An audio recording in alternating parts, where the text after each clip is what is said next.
Hello there. Let's talk about Kenobi. So, I've been watching the Kenobi show mainly because Anomaly Inc. dragged me into doing reactions with him, which is probably my karma for forcing Andrew in to watch the Halo show with me so I can do my videos. How was I supposed to know there'd be consequences for my actions? Enough. Whew, and let me tell you, Kenobi is bad. Like, sequel trilogy movie levels of bad. Anyone who's saying that it's actually a really good show or it picks up in the back end, they're wrong. It gets worse in the back end. Alright, let's back it up a little. So I am not going to be going over every little issue in this show. I'd love to, but that would take way too long. I'd have to do what I'm doing for the Halo show and actually make multi-hour videos just on each episode. And this is just going to be an overall thing. I'm just going to parse through some of the things that really bothered me. But if you want to see my reactions with Anomaly Inc. to the whole episodes, you can go to Anomaly Inc.'s channel. I'll link it down below and in the cards. And you can see our reactions to the first 3 episodes. That's up now. It's not even a fight! It's not even a fight! And then she's the reason that Obi-Wan was allowed to get away because she was too busy killing her leader. Yeah, if everyone gets away here, it's entirely 100% her fault. It's like one of those cartoony scenarios where like they're leaving or they make their getaway. We'll meet again, Spider-Man. He's going to make the next 3 episodes. That's going to come sometime later. Let's just talk about the very premise of this show. The premise of this show is that Obi-Wan abandons Luke on Tatooine to go off on a multi-planet hopping adventure to save Leia Organa. Oh boy, if Disney hadn't already made it clear enough that they hate Luke, this show was just here to cement it. So, Obi-Wan is on Tatooine, right? This is 10 years after Revenge of the Sith, and he's pathetic. He's just sort of living his life. He hasn't done any actual training to talk to Qui-Gon, so he hasn't made any progress on becoming a Force Ghost after 10 years. So all that training he was supposed to do and he learned from Yoda, no, he hasn't done any of that. There's exactly one scene of him watching over Luke, and I guarantee it, that was only shot so that they had it for the trailer. Because he doesn't care about Luke at all in this show. He seems concerned in the first episode, but then Leia gets kidnapped, and this is really stupid. So Leia gets kidnapped by a bunch of people because she ran out of the Alderaan Palace, and walking just outside of the building, these schmucks show up and they have this bumbling Hanna-Barbera chase scene where they grab Leia.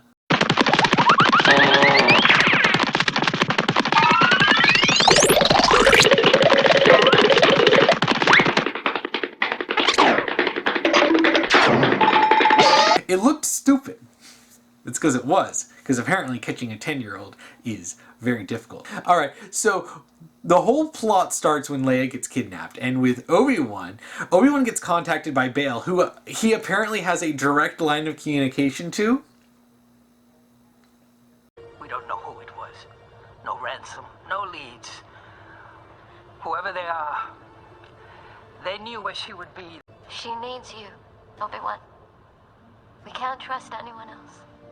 They very awkwardly get rid of this later on in the show to try to fix a problem that they created. Where, hey, if he has a direct line of communication to Bail, then why did Bail need to send Leia out to meet Obi-Wan? Yeah. Don't ask questions. So, Bail contacts him and says, you need to go rescue Leia. And then Obi-Wan's like, I'm not the man I once was. I'm not who I used to be. Which is so stupid. Like, he's portrayed as weak and pathetic. He is TLJ Luke. He is Jake Skywalker. He's Jake Kenobi in this. Up until in the last couple of episodes where he just inexplicably a switch flips and he suddenly has his Jedi powers back, which But Bail, like, guilts him into going to save Leia. And he's like, I have to take care of the boy. And she's like, well, Leia's important too. And he's like, don't you have guards? You know, bounty hunters, mercenaries, anyone who could, you know, save her? And he's like, well, you're the only one I trust. She needs you, Obi-Wan. We can't trust anyone else. What about the Senate? We cannot let this become public. It would draw too much attention. Were you a guard then? Or a bounty hunter? Only you know how important she really is, Obi-Wan. If Leia is I discovered... can't leave here, Bail. My duty is to the What boy. about your duty to his sister? She's as important as he is. Bail, you're a freaking, like, ruler of a planet.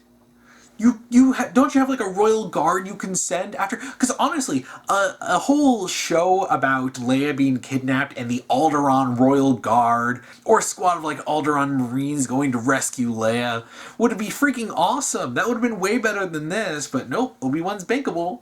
And what's even dumber is that Bail could have gone to the Empire. It didn't need to be made public. He could have gone to them, said, hey, someone kidnapped my daughter and I don't know what happened. We see that the other Inquisitors are not happy about Reva kidnapping Leia. You would kidnap an Imperial Senator's child? We've done worse. You have no right. The Empire wouldn't want this made public. None of this had to be public. What they probably would have done is they've gone and rescued Leia, brought her back to Bail, and then blamed the rebellion or something. You know, say that the rebel scum kidnapped your child, but we, the glorious Empire, rescued her. Oh yeah, and I almost forgot to mention that Bail personally flies out to Tatooine in order to further guilt trip Obi-Wan. She's headed for Dayu. You should not have come. They hid their signature behind a freight transport. The ship is on its way there now. I can't. She's my daughter, Obi-Wan. I told you. I'm not the man you remember. Well, you're going to have to be. I can't leave the boy. This isn't about the boy, and you know it. You've made mistakes. We all did. It's the past. Move on. Be done with it. Let the past die. Kill it, if you have to.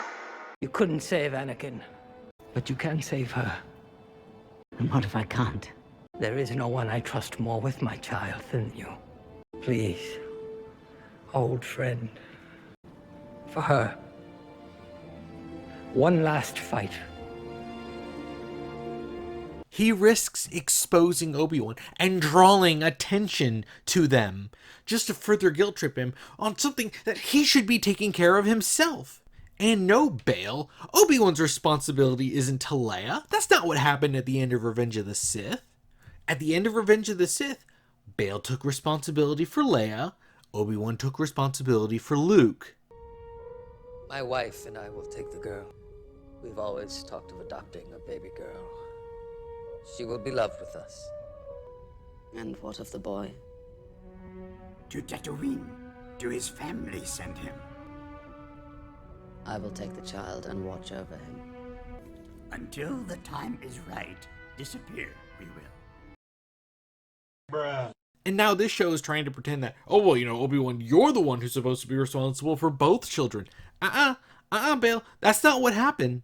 It's just an extremely weak attempt to try to justify this happening in the first place. The entire premise of this show is completely absurd, and it gets even more infuriating once you find out, as Ewan McGregor himself said, that the original story was supposed to be about Obi-Wan rescuing Luke, not Leia, but then they changed it. Look, Disney probably still would have messed it up. Would it have been good? Probably not. But it would have been way more in line with canon than this show. I mean, even if you kept the whole, you know, leaving Tatooine, which would have been stupid. That's stupid, period. But even if you kept that, as long as he was doing it for Luke, that would make way more sense than abandoning Luke to go help Leia. Especially, as the show establishes, Bail had plenty of other options than going to Obi-Wan. So then Obi-Wan decides to leave Tatooine. Well, he's wearing his lightsaber just on his belt, just open so that anyone could see it. If he just happens to brush his cloak back just a little too far. Good job on that, Obi-Wan. Oh, and by the way, he buried his and Anakin's lightsabers in the middle of the desert. Obi-Wan, you're supposed to train Luke. You're planning to give him Anakin's lightsaber. How are you supposed to do that when it's buried in the middle of the desert? He tells Owen he needs to train Luke. You don't care if he's okay. You care if he's showing. It's my responsibility, Owen. I'm his uncle. We talked about this. When the time comes, he must be trained. But he's just given up on everything. He's not training. And he doesn't even have his lightsaber anywhere where he can handily get it. It's just out in the middle of nowhere where it could be lost forever or, God forbid, someone steals it. But he leaves without telling Owen or Veru about what's going on with Luke. And look, he has spats with Owen, but like, he doesn't tell them about anything. He doesn't do anything to ensure that, Luke is safe. Like, Bale doesn't say, go and find her, we'll have people just go out and just keep an eye on Luke. Nothing. Not at all. Because Luke's not important. And it was really funny because as I was watching it, I was like, man, I sure hope something doesn't happen to Luke.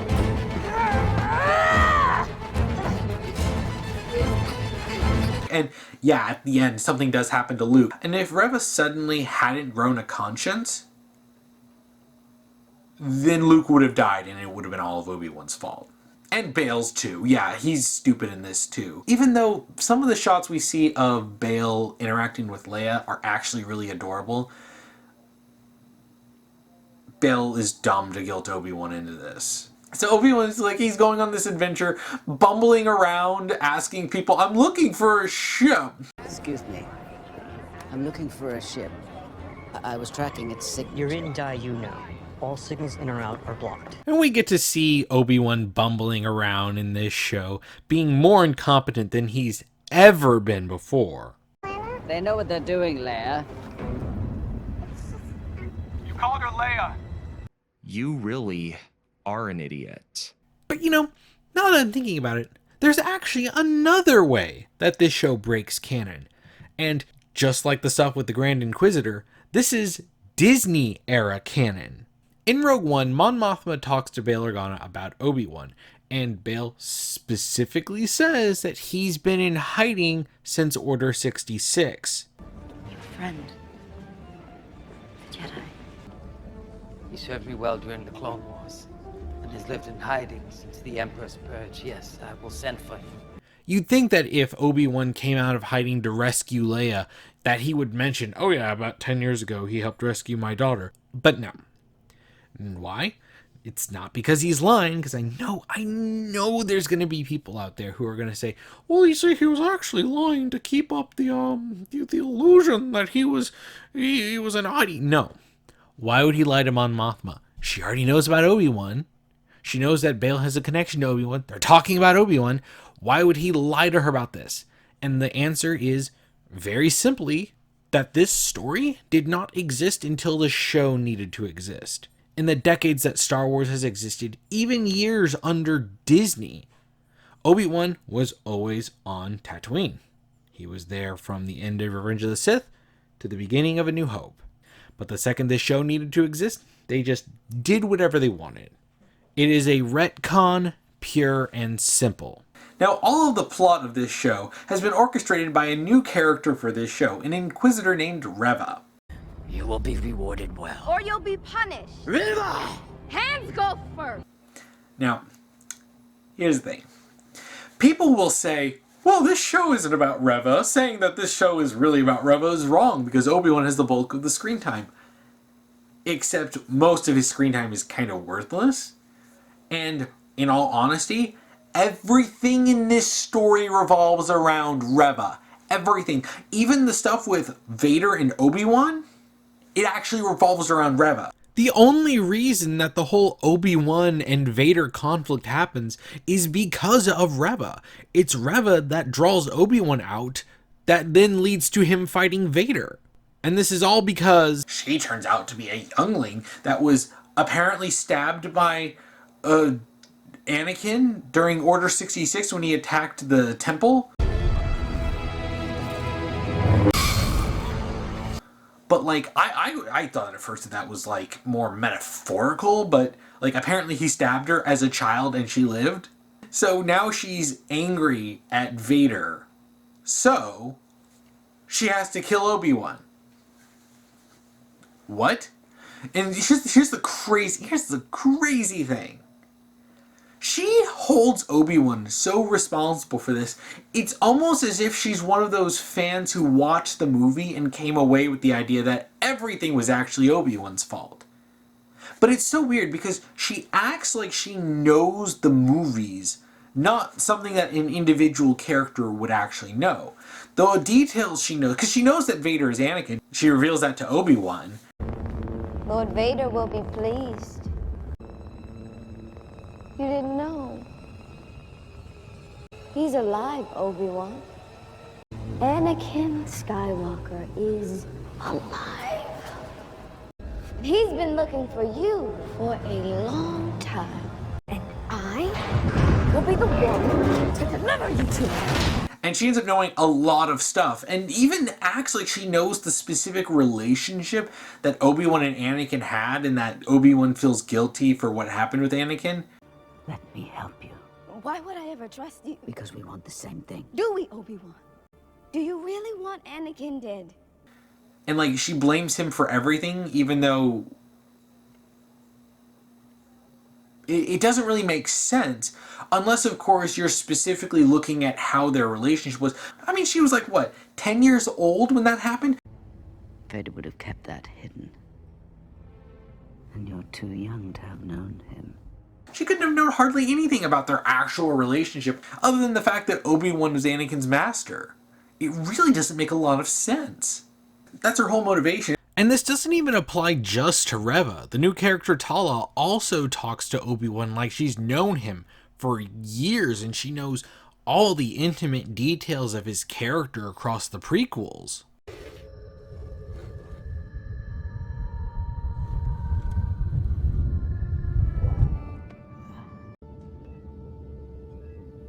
I'll be alright. Your body's not the only thing that needs to heal, Ben. The past is a hard thing to forget, and you just need time, that's all. Some things can't be forgotten. You care about Leia. Then you're gonna have to try. Even though she's only known him for, like, what, a couple of days over the course of the show? But even later on in the show, when Obi-Wan miraculously figures all this out after having a conversation with Reva. You knew who Vader was. Back on Daiu, how did you know that? Vader would have kept that hidden. And you're too young to have known him. Unless you were there. It doesn't matter where I was. The night of Order 66, you were a youngling. That's how you knew you saw him. He's like, hey look, we can work together to fight Vader. And she's like, I don't want your help. Let me help you. Why would I ever trust you? Because we want the same thing. Do we, Obi-Wan? Bruh. Do you really want Anakin dead? And while Obi-Wan flounders to respond to that, Reva continues to show she knows exactly what the plot needs her to know. She'll know all these things that only someone who could have watched the movies would know because she looked into the archives. I found a link between him and Organa in the archives. But then shows she doesn't know squat about certain things like what Obi-Wan was doing when Order 66 started. Where were you? While he was killing my friends. He was your Padawan. Why didn't you stop him? Why didn't you save us? He was on Utapau fighting Grievous in a battle to the death! Despite being challenged about where he was, Obi-Wan continues to be unable to form a single coherent response like he's frickin' Joel in The Last of Us Part 2, when he has a very easy answer. All he has to say is, I was sent on a mission to Utapau to fight Grievous and end the Clone Wars, which I did. And then I was betrayed by the clones and almost murdered, and then, after that, I fought Anakin on Mustafar.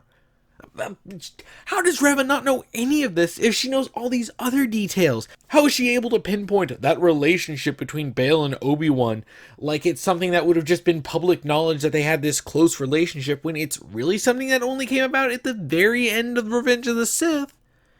But not know any of this stuff.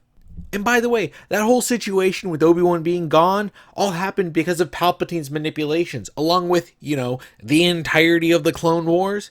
That's also kind of an important thing to bring up, but it goes totally unmentioned. And just like in The Last of Us Part 2, Kenobi is trying to make Obi-Wan look like he did something wrong, like he's to blame, that Reva is right to challenge him on this. And frankly, that just makes Reva even more annoying. I don't need your help. I don't need anyone. Okay, I guess. But Reva is this absolutely unbearable character from the first scene she's in. We need to know where he is. You will be rewarded well. Or you'll be punished. Reva! Hands go first. That way, when you reach for anything, you think of us. This is the Outer Rim. You have no rights here. We're not under the Empire's... Tell me where the Jedi is, or this man and his family die! She's obnoxious, she's bratty, she's arrogant. Prepare him for interrogation. You're wasting your time, you know that, right? You'll never find us all.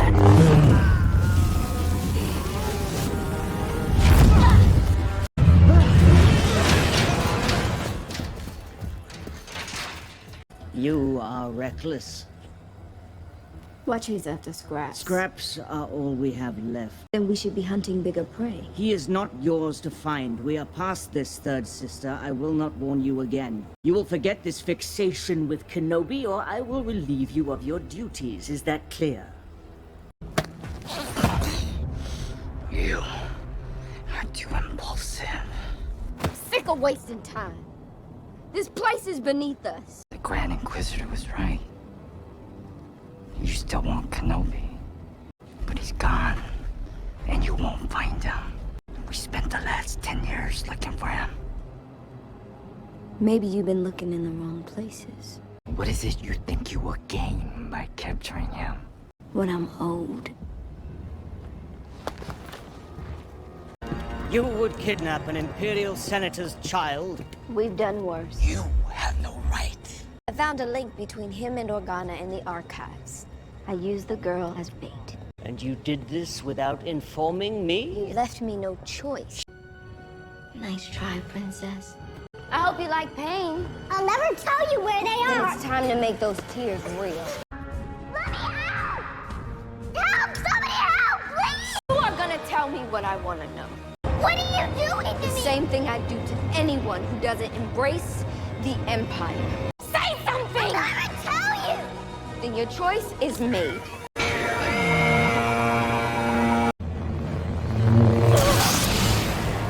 Really think I let you take all the credit? She yells like an absolute buffoon.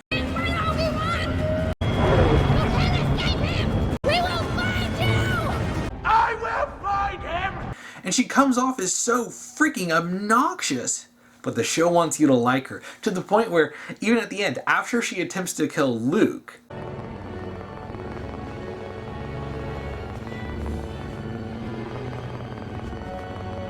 she tries to kill Luke, Obi-Wan is like patting her on the back and talking about how such a good person she is because she decided not to kill an innocent child.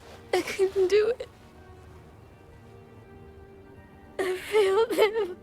He killed them all and I couldn't do it. Oh, boo-hoo! Let me play a sad song for you on the world's smallest violin. You haven't failed them by showing mercy. You have given them peace. You have honored them. What? What the fuck? Have I become him? No. You have chosen not to.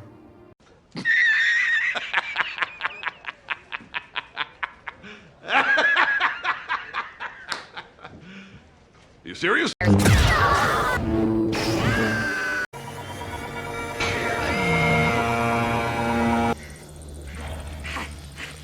So that was a fucking lie. I mean, Reva is such a terrible character that even when the Grand Inquisitor, who's really incompetent in this, he was so much better in Rebels. But even in Kenobi, where he is way worse than he was in Rebels, he's still calling out Reva's BS. And he's right. Even if the show, for some reason, wants us to side with Reva and take her side in all of that, even being totally downgraded from how he is in Rebels, he's still way more likable than Reva. Like, I have issues with Rebels, particularly at the finale of season 2 onward, But the Grand Inquisitor in Season 1 was probably one of the best parts. I don't understand. No, it doesn't seem complicated. I am the Inquisitor. Welcome. Especially with how intelligent and cunning he was and how good with the lightsaber he was. Spectre 3, come in. It's a trap. There will be no reinforcements.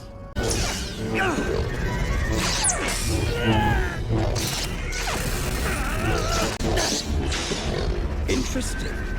It seems you trained with Jedi Master Depa Billaba. How? Who are you? The temple records are quite complete. Close quarter fighting, Bilaba's emphasis was always on Form 3, which you favor to a ridiculous degree. Ignoring the stupid spinning lightsabers. But in this show, he's just kind of a nuisance. There's even a scene where he gives this big dramatic speech about how they hunt Jedi, and in that speech he specifically talks about how noble and good the Jedi are, that it's so ingrained in the Jedi's nature to help people that merely putting others in danger will draw the Jedi out. You know who we are. Inquisitors. You know what we do? You hunt Jedi. In actuality, I would say, the Jedi hunt themselves. Jedi cannot help what they are. Their compassion leaves a trail. Perhaps the locals are stealing from you, threatening you. So what is the Jedi to do? Help you and risk exposure? Or move on? Now, if he were smart, he'd keep moving, but the Jedi Code is like an itch. He cannot help it. So he steps in and saves your saloon. But the stories, they begin, and they travel quickly. His compassion has been his undoing. What are you doing? What are you doing? It's Imperial propaganda that the Jedi tried to take over the Republic. That they're a bunch of traitorous, greedy, power-hungry monsters that used an opportunity in the war to take power. And that's why they turned people against them. And what makes this even more ridiculous is that this is contradicted in the very same episode. The Jedi are cowards. They failed you. Abandoned you. There is no point in protecting them. They would not do the same for you. Their compassion leaves a trail. There is no point in protecting them. So he steps in and saves your saloon. They would not do the same for you. And now you're walking around going, hey guys, we just want to make sure you know that Jedi are so amazingly good that the mere thought of someone being in danger will cause them to come out of hiding and risk their lives. Oh, by the way, you should be siding with us. But during a part where Obi-Wan is going out, because, alright, one of the biggest problems in this, from a production standpoint, not even just a writing standpoint, but it feels like there were scenes that are cut out. Like scenes of like Obi-Wan getting a disguise, or Obi-Wan setting up something to sneak in. Like some of the stuff that might have been interesting to see, like Obi-Wan having to use his, wits in order to solve problems without being able to use the Force or his lightsaber. Some of it's stuff they just kind of skip over, particularly in episode 2. It's really weird. Like, it almost feels like they were trying to cut down the lengths of the episode, so you had these scenes that would connect some of the events that happened, just cut. They're like, yeah, you can just assume that they did this. It's so sloppily made.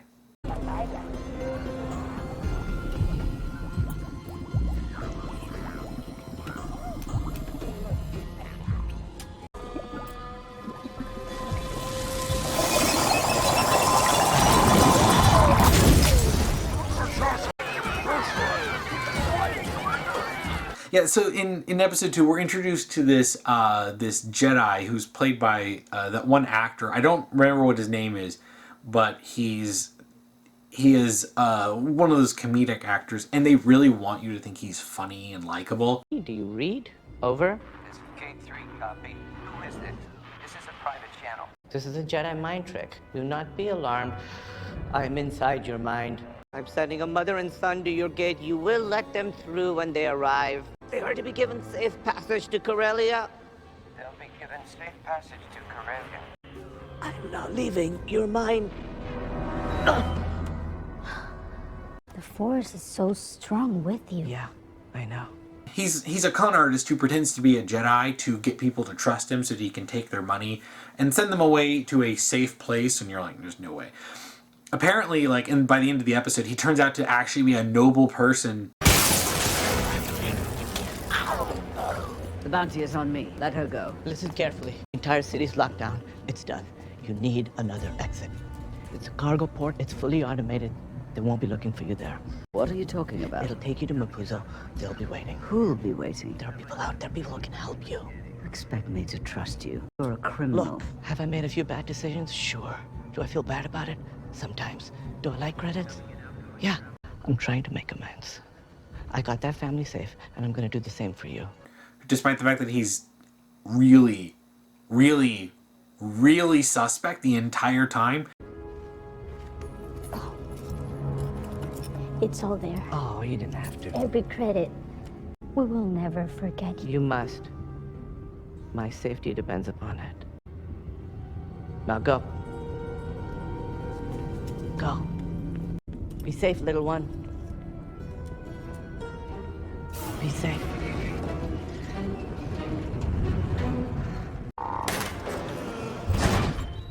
All right, they're on their way. I'm gonna take a quick break, okay? Call you in a little bit. Roger that. I'm looking for a Jedi. How'd you get in here? A girl has been kidnapped. I need your help to find her.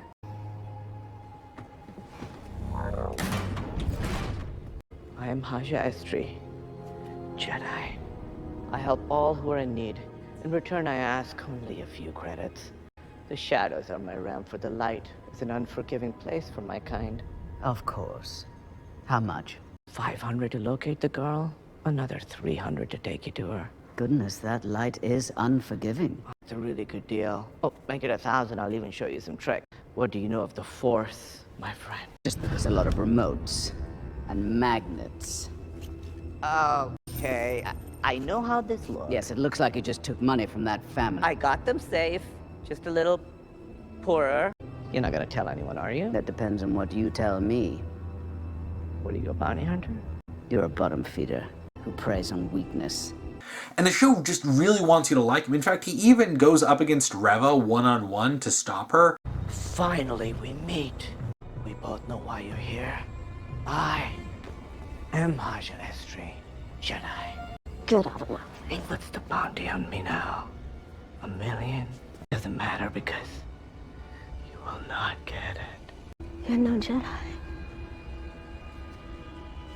But you know where one is. Where is he? That wasn't magnets, was it? What did you ask? You know what? I'm not gonna answer it. I don't need you to.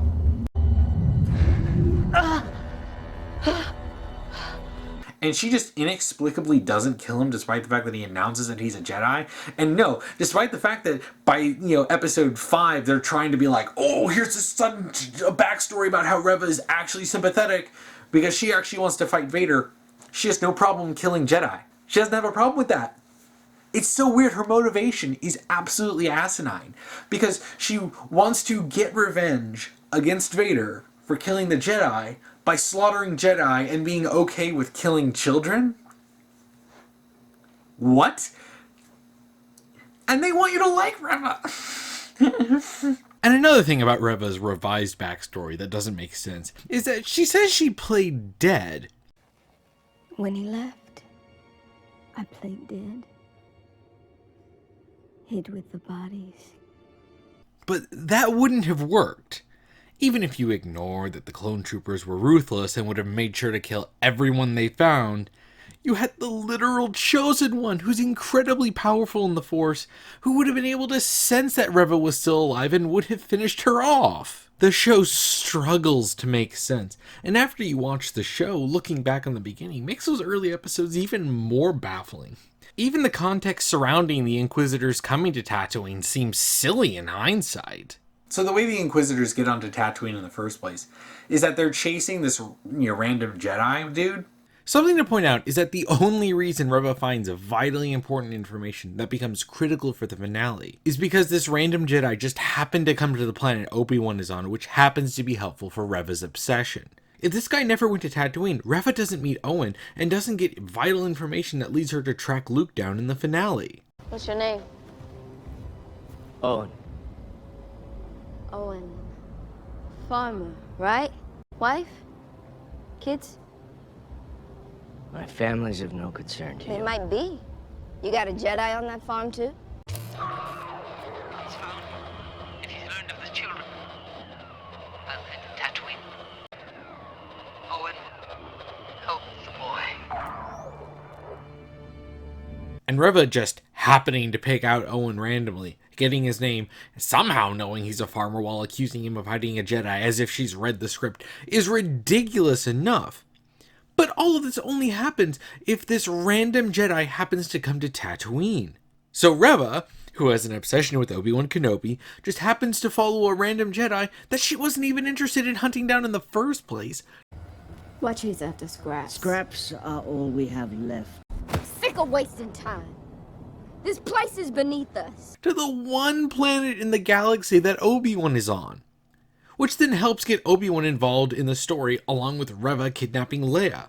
It's a coincidence of a cosmic scale that all of this happened to play out this exact way. And he didn't go there because he knew Obi-Wan was there. He just happened to recognize Obi-Wan in the crowd and goes to him. Master. I thought I saw you in town, but I wasn't sure. I didn't think you'd survived. You're making some kind of mistake. I'm sorry, my name is Nari. There's no mistake. You're looking for somebody else.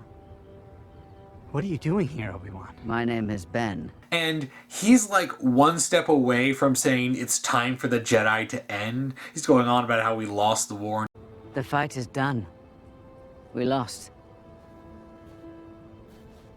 What happened to you? You were once a great Jedi. The time of the Jedi is over.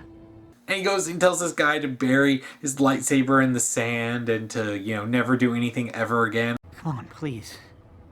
Please. You must leave. You'll draw too much attention. But I have nowhere to go. They're hunting me. You have to help me. You want my help? Take this. Walk into the middle of the desert and bury it in the ground. Stay hidden. Live a normal life. Go back to the town. Let it go. And I'm like, but Obi-Wan, you need to train Luke, which is weird because he still insists to Owen that he needs to train Luke. We talked about this. When the time comes, he must be trained. While he himself has apparently lost his ability to use the Force. Like, it's gotten so bad that he struggles to, move a little object across a table.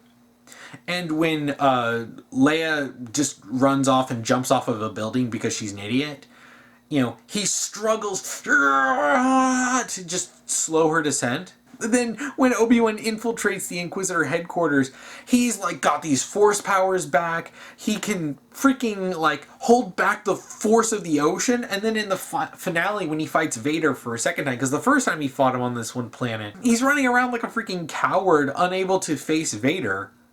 Because he's so pathetic and not the man he once was. I'm not who I used to be. And then Vader, just completely curb stomping him. And he throws him into a fire that he makes. And Vader holds him down there for a good long time.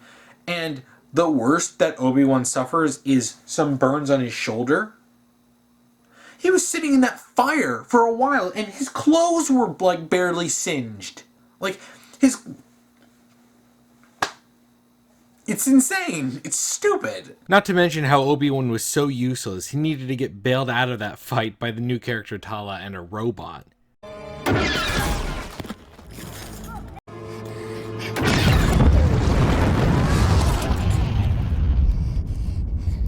And Vader just stands there and lets this happen, despite him already showing he can easily put out the fire and get Obi-Wan, who he really seriously wants to torture and kill, but he just stands there. He's just standing there, menacingly!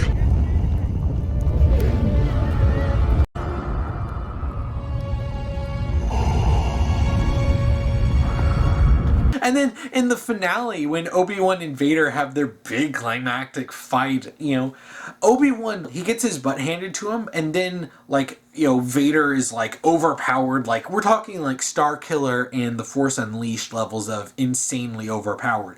He's throwing all these boulders onto Obi-Wan, and he thinks he beat him.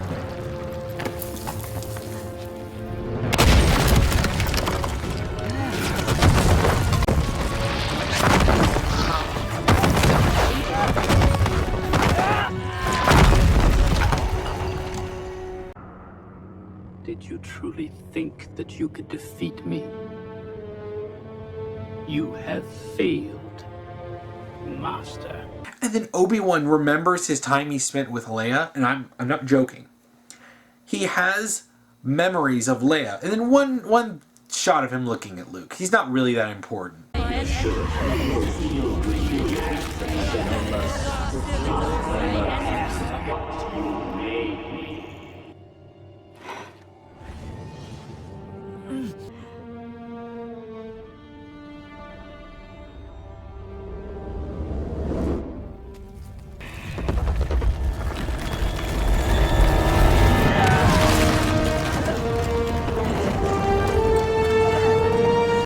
It's all about Leia and the bond they formed.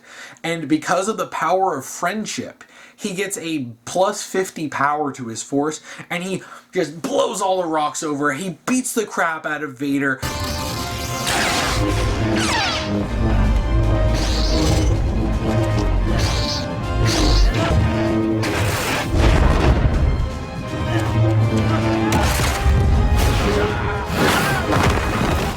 He literally is like lifting up dozens of giant boulders, and he's throwing them at Vader, and he's not even moving. He just has his arms outstretched like this, and he's just, all these rocks are hitting Vader.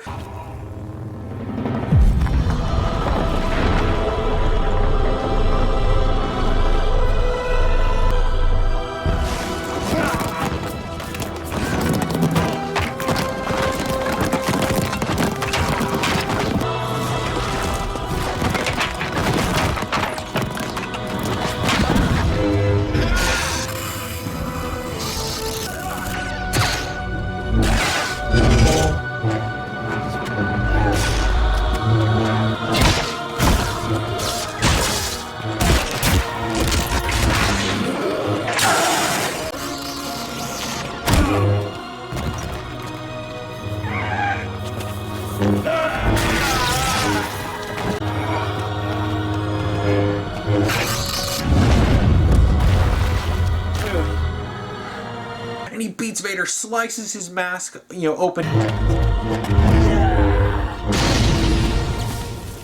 And it's literally a recreation of the Vader-Ahsoka fight in Rebels. Like, that, specifically the part where Ahsoka slices part of Vader's mask off.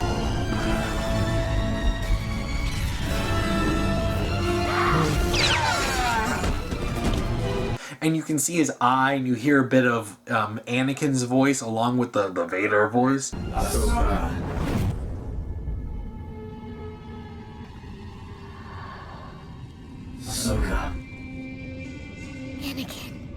Anakin. They do that.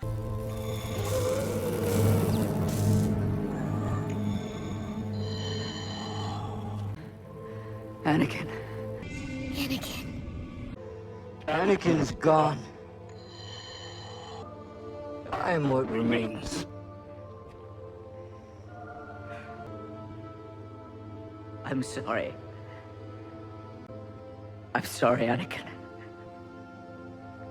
For all of it. You didn't kill Anakin Skywalker. I did. Anakin Skywalker was weak. I destroyed him. And then Obi-Wan leaves Vader there. The same way I will destroy you.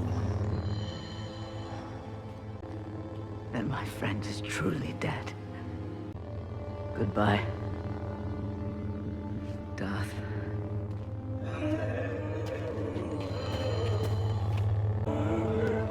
Obi-Wan! Obi-Wan!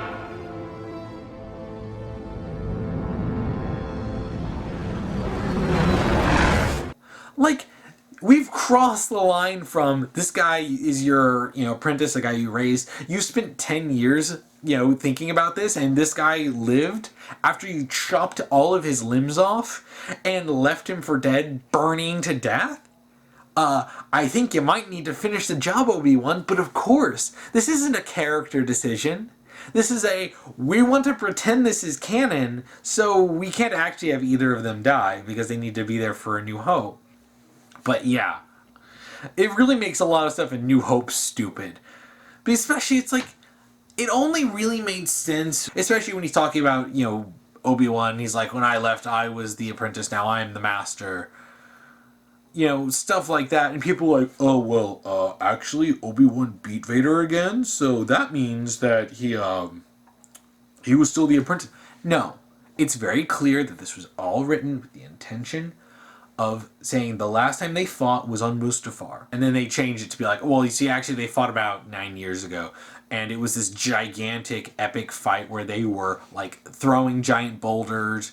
The choreography in this show sucks donkey nuts. It is absolutely awful. And even when you have a flashback scene with Ewan McGregor and Hayden Christensen, now it's a pre-Attack of the Clones flashback, but it doesn't look like they even de-aged Hayden Christensen. And Hayden Christensen looks good for his age, but he doesn't look 19 anymore. And he's even younger in the flashback.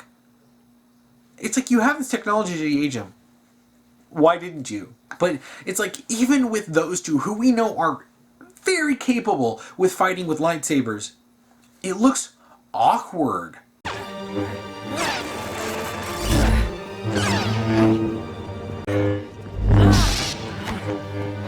Mercy doesn't defeat an enemy, Master.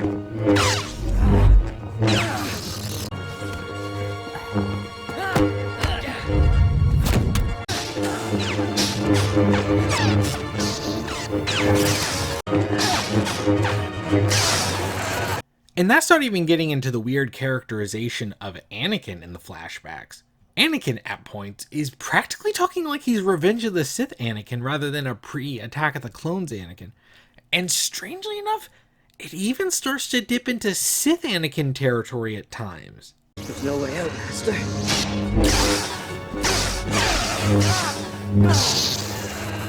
Admit you are beaten. Mercy doesn't defeat an enemy, Master. Which is why you're gonna lose. It would have made more sense to just have the flashbacks be to the Clone Wars era. That's what everyone was expecting when we first found out that Hayden Christensen was coming back. Have some live-action Clone Wars scenes of Anakin and Obi-Wan interacting and building on their relationship, but for some odd reason, they decided to make the flashback training duel that's sprinkled throughout Episode 5 all pre-Attack of the Clones. It would have made more sense to characterize Anakin with his more aggressive and dark-sidey attitude if it was him during the Clone Wars leading into Revenge of the Sith, but they just made really baffling decisions about the characterization. Though I presume the odd characterization in this scene is mostly meant to justify why Vader is acting like an idiot in order to make sure that the other rebels that Obi-Wan is with escape and he only goes after Obi-Wan. That is an entirely different problem I don't want to get into now, because that itself is a whole can of worms. Suffice to say, the characterization is dumb. And speaking of characterization, let's talk about what they do with Leia. Because good gosh, the stuff they do with Leia and try to set up with her relationship with Obi-Wan is baffling. And it's really funny how they really want to portray it as if, like, Obi-Wan has this deep relationship with Leia. That really makes her line in A New Hope really awkward when she says, Obi-Wan Kenobi, you served my father in the Clone Wars. According to the show, it should be, Obi-Wan Kenobi, about 9 years ago, you saved my life and we went on this epic adventure and we had all these bonding moments together. Some people are desperately trying to defend this, and I know it's a lot of people who love Ewan McGregor and love Obi-Wan. This did not treat him well. That's like saying, well, they got Mark Hamill back for Luke in The Last Jedi, so I like it. Because it's Mark Hamill. Completely ignoring how badly it's written. This writing is insulting to all of the characters. All of them. Even Leia. Like, Obi-Wan first finds Leia, and he rescues her, and he goes, oh, he's weird because he's pathetic, but then sometimes he'll pull out these John Wick-style blaster foo.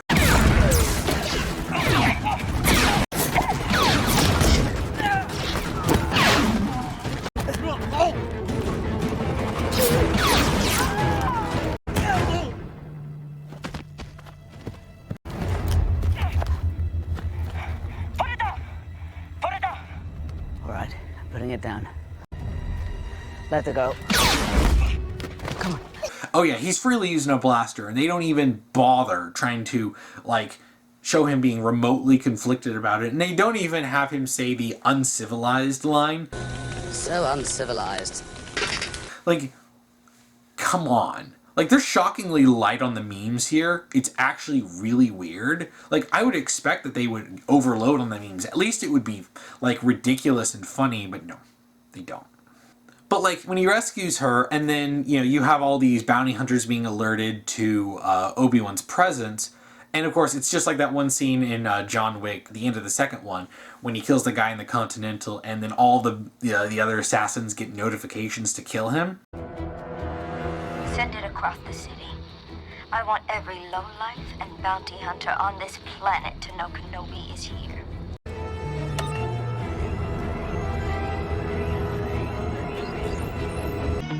Mana. John Wick. Excommunicado.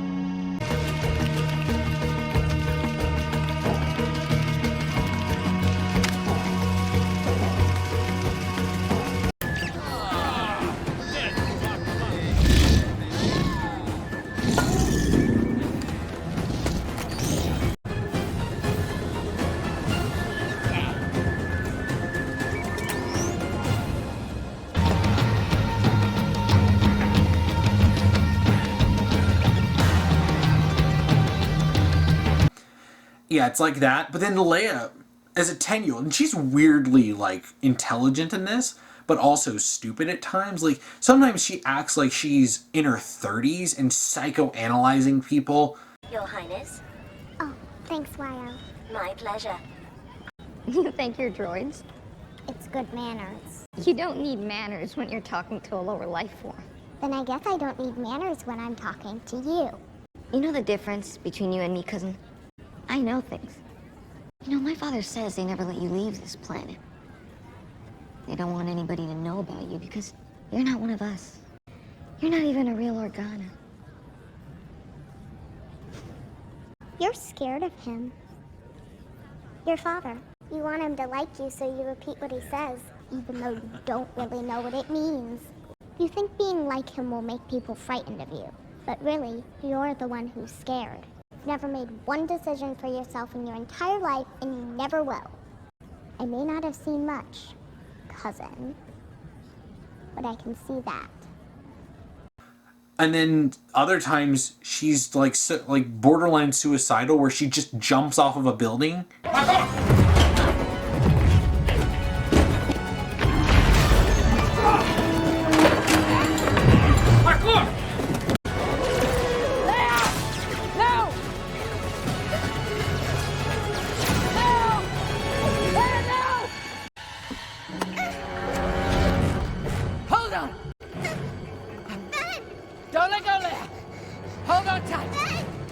But, like, she looks at this situation where Obi-Wan is being, like, you know, targeted by bounty hunters, and immediately figures out that the plan was to kidnap her to lure Obi-Wan out, and then blames him and then runs away. What is that? Why is there a picture of you? You did lie. Leia. That's what you were hiding. You're the reason I'm here. They took me to get to you. Did my father even send you? Of course he did. How do I know you're not the real kidnapper? You have to trust me, Leia. You aren't a Jedi. Your father is a very old friend. I don't believe you. Leia. And nearly gets herself killed. How did she even know that? Well, it's because she read the script. A lot of characters in this seemingly read the script. This whole scene is so strange. They want Leia to immediately figure out what Reva's plan was, but then she also thinks that Obi-Wan is bad and accuses him of being the real kidnapper, despite him literally just saving her from the kidnappers. So yeah, he broke you out of the kidnapper's base just to re-kidnap you? And before someone says, oh, she's a kid, she's making an irrational decision, remember how Leia was making a hyper-intelligent psychoanalysis of her cousin just one episode prior. And she was supposed to be seen as smart And later in episode 3, she's the one confidently making decisions to progress the story. And she deduces exactly what Reva's plan was, to kidnap Leia to draw Obi-Wan out, which no one in her position should be able to figure out with how little knowledge she has, so you can't just say she's being a dumb kid. It feels like this is all just to contrive a situation where he'd save her using the Force to prove himself. So she'd run off and then jump off of a building so he'd catch her. Seriously, what was her actual plan there? As if he couldn't just use the Force normally to prove he's a Jedi? This is also ridiculously contrived just to create a scene they wanted with little rhyme or reason to the characters' decisions. The characters really are just reading the script and doing and saying whatever the writers want them to. That means knowing the plot of the show out of nowhere and then immediately jumping off of a building for no reason. It's like they'll just do stuff, not because it makes sense, but because they read the script. Like when Leia gets captured again and Reva is interrogating her, Reva tries to use the Kylo Ren mind interrogation thing.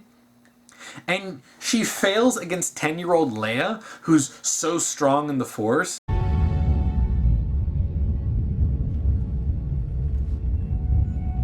It's the sister contest. You're strong. Freaking no. This is Rey logic of, well, if you're strong with the Force, you're just innately powerful. Even Anakin, the literal chosen one, at 9 years old, had some really good reflexes. And that's about it. He needed tips and tricks from Qui-Gon to properly utilize that even. But no. Like, hell, even Anakin his mind was so unguarded, even as the literal chosen one who's got a midichlorian count off the charts, his mind was so unguarded that the Jedi Council were reading him like a freaking book. But 10-year-old Leia is so amazing that an Inquisitor can't read her mind. Now, Reva fails to interrogate a 10-year-old girl. That was funny, to be honest.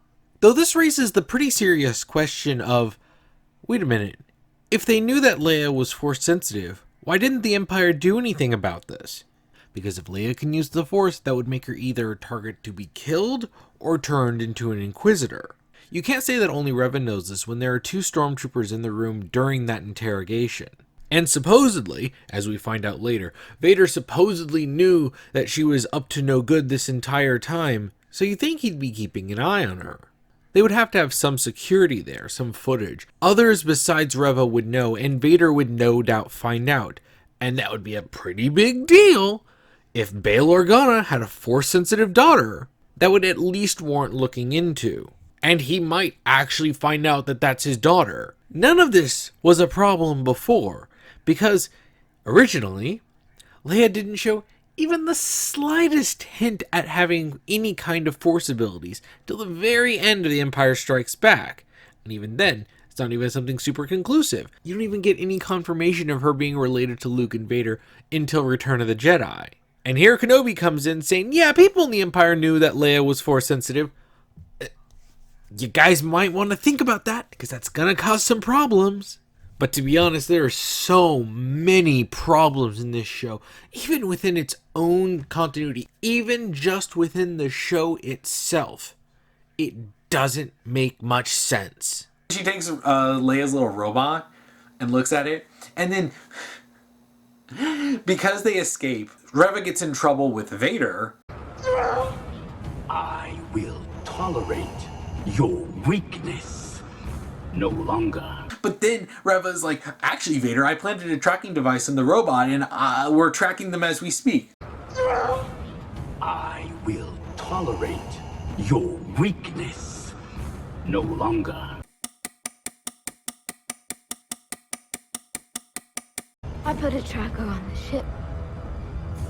Soon the location of the network and Kenobi will be ours. It seems I have underestimated you. But my lord, the base was almost destroyed. Kenobi is all that matters. You what? You what? Like, I actually went back with Anomaly and watched those scenes again. They did not show anything that was close to her putting a tracker device on the robot. And apparently it was actually just a restraining bolt.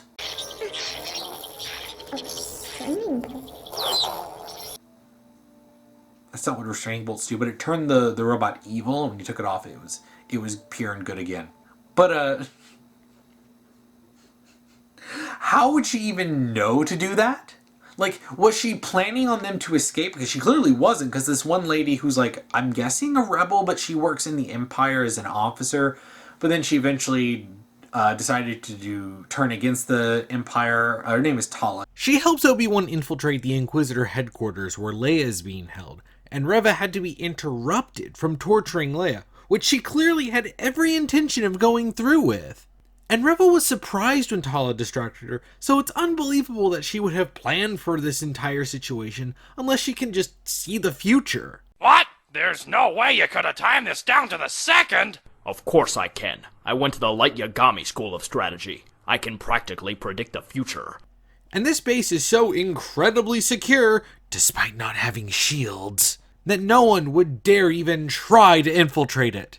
I don't see any shields. That's because no one would be stupid enough to attack them. Unless your name is Cal Kestis. So why would she assume Leia would be broken out? How would she know that Leia would keep the droid, which is where the tracker was? What would happen if she tortured Leia and killed her without getting the information she needed?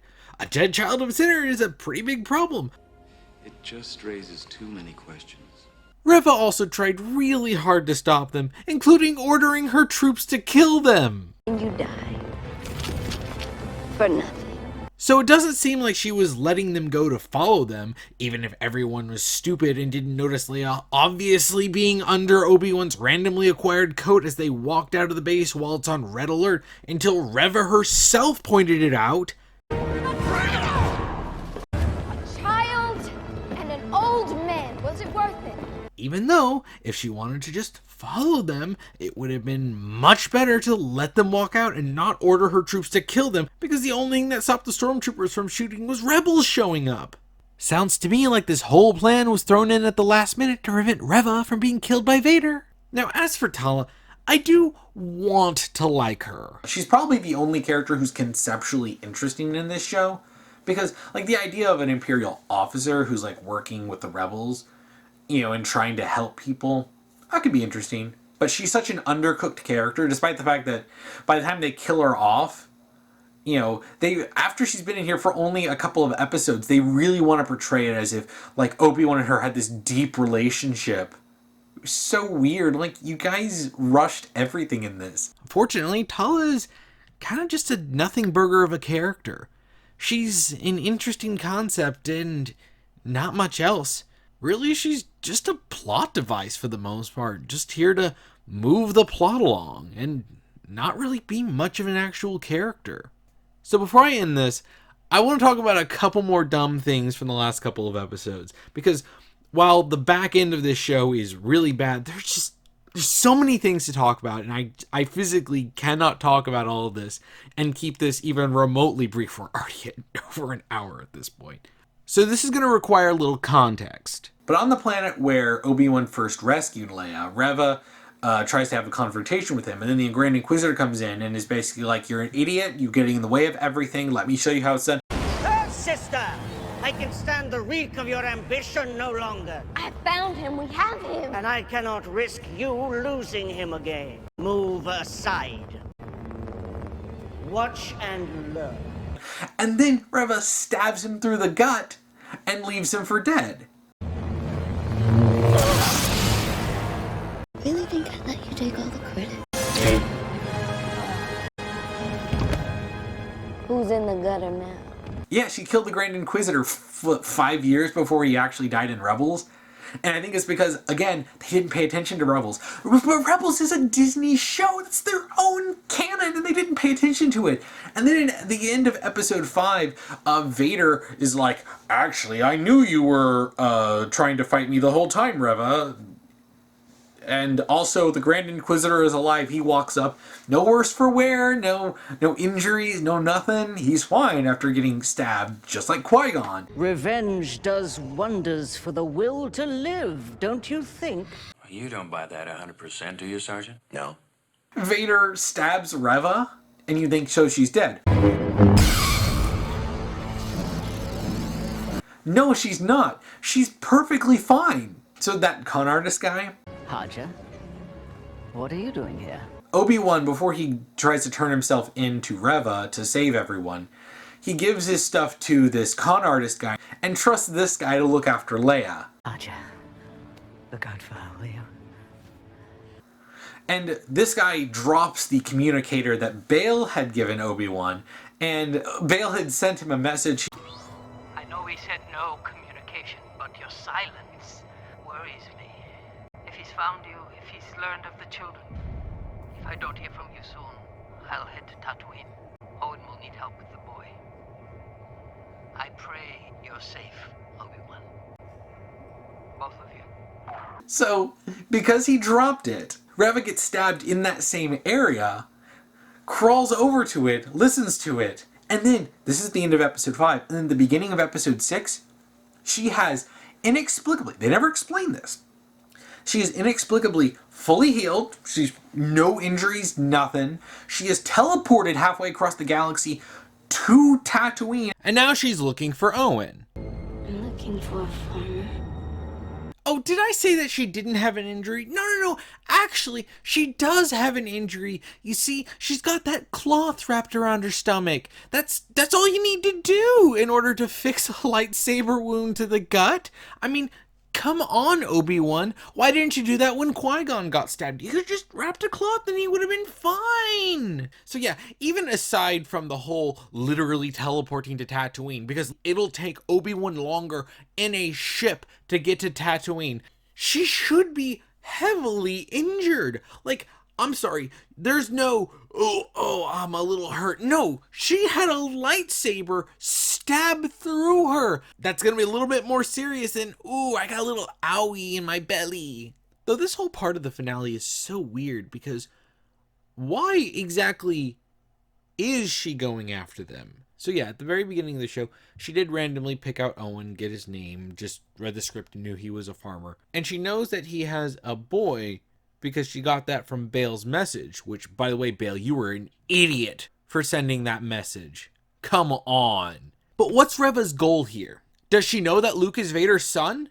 That's never said, but why else would she be going after him? There's no reason to kidnap him or anything, especially because we see she has every intent to kill him. Vader's made it clear he already knows about her plan and has apparently known this entire time, which is dumb, but whatever. So why would she be going after Luke?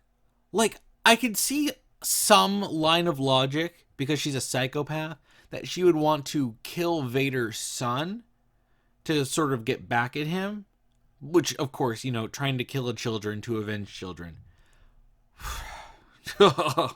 That's so dumb. But does she know that Luke is Vader's son? She knows that Anakin is Vader, but why would she target Luke? Specifically, like, this could be any kid. Like, is it because this kid clearly has some connection to Obi-Wan? But her whole motivation for getting Obi-Wan was to get Vader's trust so that she could kill him. What is her plan now? Just to go kill a kid? And then what? What? I have no idea what's going on with her character here. Well, and honestly, it's a good thing that she decided not to kill Luke after hunting him down and, fighting Owen. And Owen actually puts up a pretty good fight, which is weird because then she ends the fight immediately and it's like, why didn't you do that? You're fine with murdering people. It's so dumb. The finale is an absolute dumpster fire, despite the fact that only 2 or 3 things happen in it. But the cherry on top of stupidity is at the end. Obi-Wan has a ship. Yes, he has his own ship. Don't even bother trying to reconcile that with A New Hope. He flies to Alderaan. So Obi-Wan ended up with Lola, which is Leia's little robot, somehow right before he ended up going to fight Vader. Now, what I presume happened is that when Obi-Wan was talking to Leia and he made an offhanded remark about, needing Lola to make her feel better, just like what Leia was doing to the other, kids. They're scared.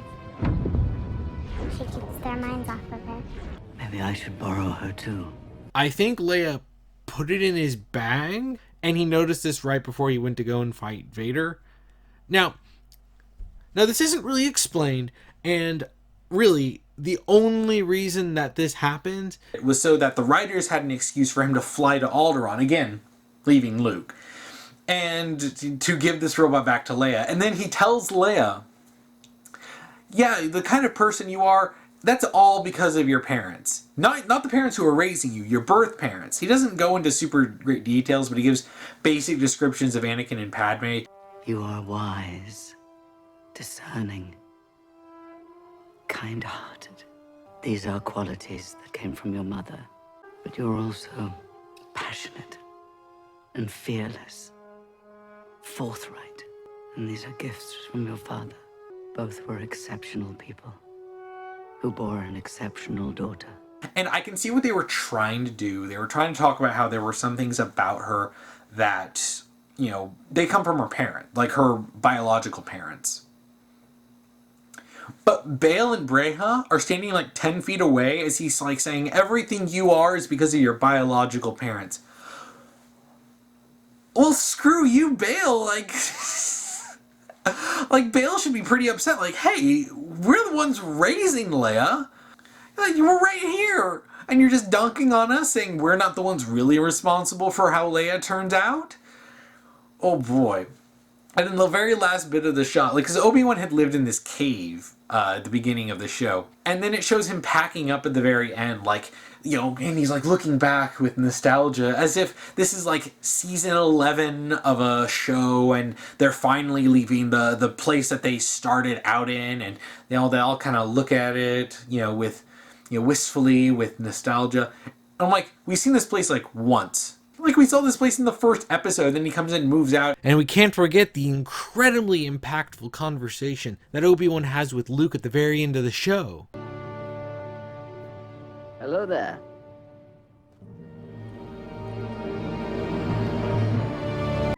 That can't be it.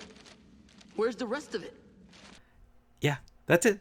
They don't even actually talk to each other. And he's on this camel leaving to a place, probably to go get a mortgage for his home that he has in A New Hope. And then randomly, the ghost of Qui-Gon shows up and he's like, here you are, Obi-Wan.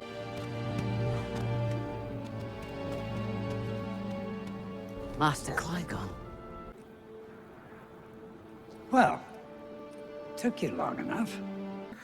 And it's Liam Neeson, but it doesn't feel like he's tried that hard to get into the voice of Qui-Gon, because like Ewan McGregor worked to get his specific Obi-Wan voice back, but it feels like Liam Neeson was thrown in just for the scene, so he didn't either have time to or didn't, you know, feel motivated to actually talk exactly like how Qui-Gon did. And it doesn't help that the dialogue isn't that great. Beginning to think you'd never come. I was always here, Obi-Wan. You just were not ready to see. Come on, you've got a ways to go.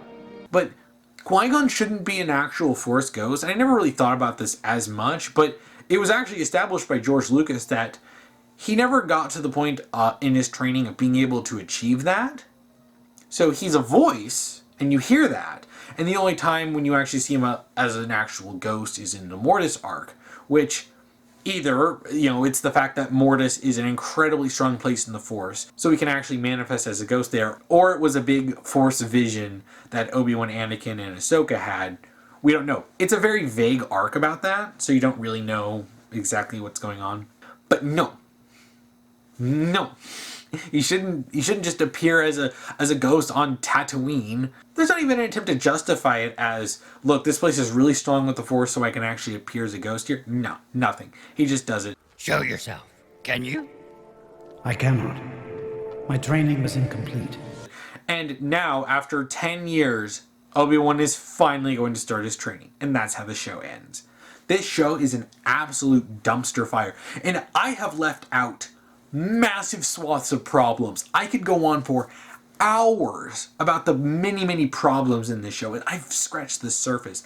But I'm already working on my Halo videos, and that is already long enough. But I just wanted to get this rant out and talk about Kenobi because I watched it and it was so immensely frustrating. But yeah, if you have thoughts on Kenobi, comment below. And thank you for watching. The enemy.